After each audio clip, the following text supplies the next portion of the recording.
안녕하세요. 베이직 코리안의 신혜리입니다. 오늘은 한국어 발음을 알아보는 시간으로 받침 디귿 티읕 뒤에 모음 이가 오는 경우의 발음을 알아보겠습니다. 우리 먼저 받침 디귿 티읕 뒤에 모음이 오는 경우를 알아보겠습니다. 받침 디귿 티읕 뒤에 모음이 오면 받침 디귿 티읕을 이응 자리로 이동해서 발음해요. 연음이라고 합니다. 연음은 한국어 발음 첫 번째 강의를 참고해 주시고요. 예를 들어 밭에를 보면 받침 티읕과 모음 에가 만나요. 그러면 받침 티읕이 이응 자리로 가서 밭에라고 발음합니다. 밭에. 그러면 받침 디귿 티읕 뒤에 모음 이가 오면 어떻게 발음할까요? 함께 볼게요. 받침 디귿 티읕 뒤에 모음 이가 오는 경우입니다. 그리고 이때 이는 조사나 전미사인 경우입니다. 이렇게 두 소리가 만나면 마찬가지로 받침 디귿 티읕이 첫 소리에 있는 이응 자리로 이동을 해요. 그런데 이때 DT로 발음하는 것이 아니고 각각 GT로 발음합니다. 그리고 이렇게 발음되는 경우를 국외음화라고 합니다. 예를 볼게요. 먼저 받침 디귿과 모음 이가 만나는 경우를 볼게요. 구지를 보면 받침 디귿 뒤에 모음 이가 옵니다. 이때 모음 이는 부사를 만드는 전미사예요. 그러면 먼저 받침 디귿이 이응 자리로 가서 구디가 돼요. 그런데 여기에서 첫소리 자음 디귿과 모음 이가 만나면 디를 지로 발음해요. 그래서 구지가 됩니다. 구지. 이번에는 받침 티읕과 모음 이가 만나는 경우를 볼게요. 가치를 보면 받침 티읕과 모음 이가 만납니다. 그리고 이때 모음 이는 부사를 만드는 전미사예요.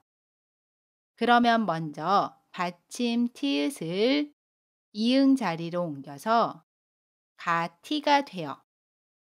그런데 여기에서도 마찬가지로 첫소리 자음 티읕과 모음 이가 만나면 t를 치로 발음합니다. 그래서 같이라고 발음해요. 같이.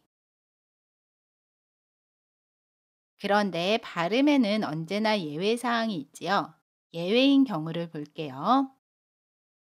첫 번째 예외인 경우는 한 단어인 경우에는 D나 T를 G나 T로 발음하지 않아요. 예를 들어 명사 잔디를 보면 한 단어입니다.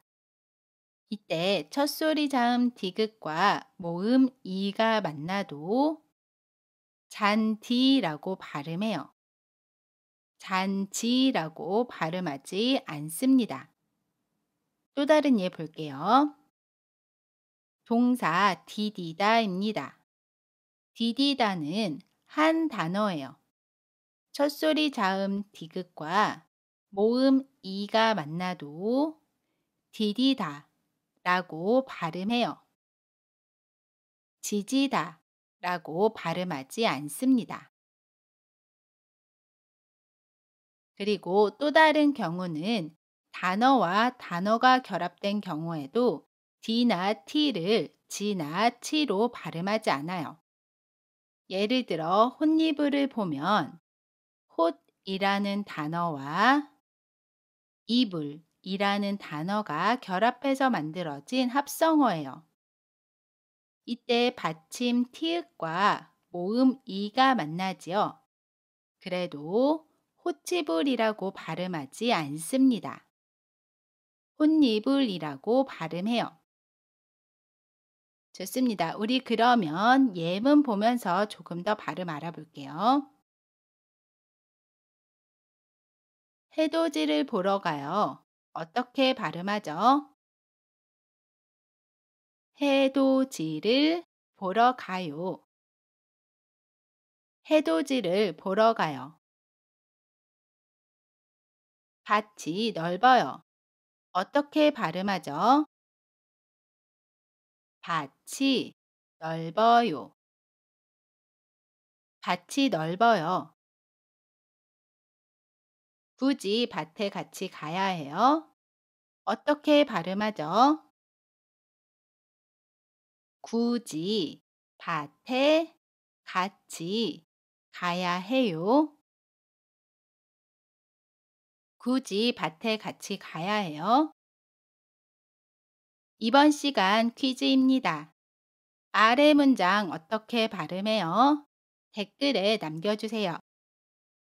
좋습니다. 이번 강의 어때요? 괜찮아요? 이번 시간은 여기까지입니다. 여러분 모두 수고하셨고요. 지금까지 베이직 코리안의 시네리였습니다. 안녕히 계세요.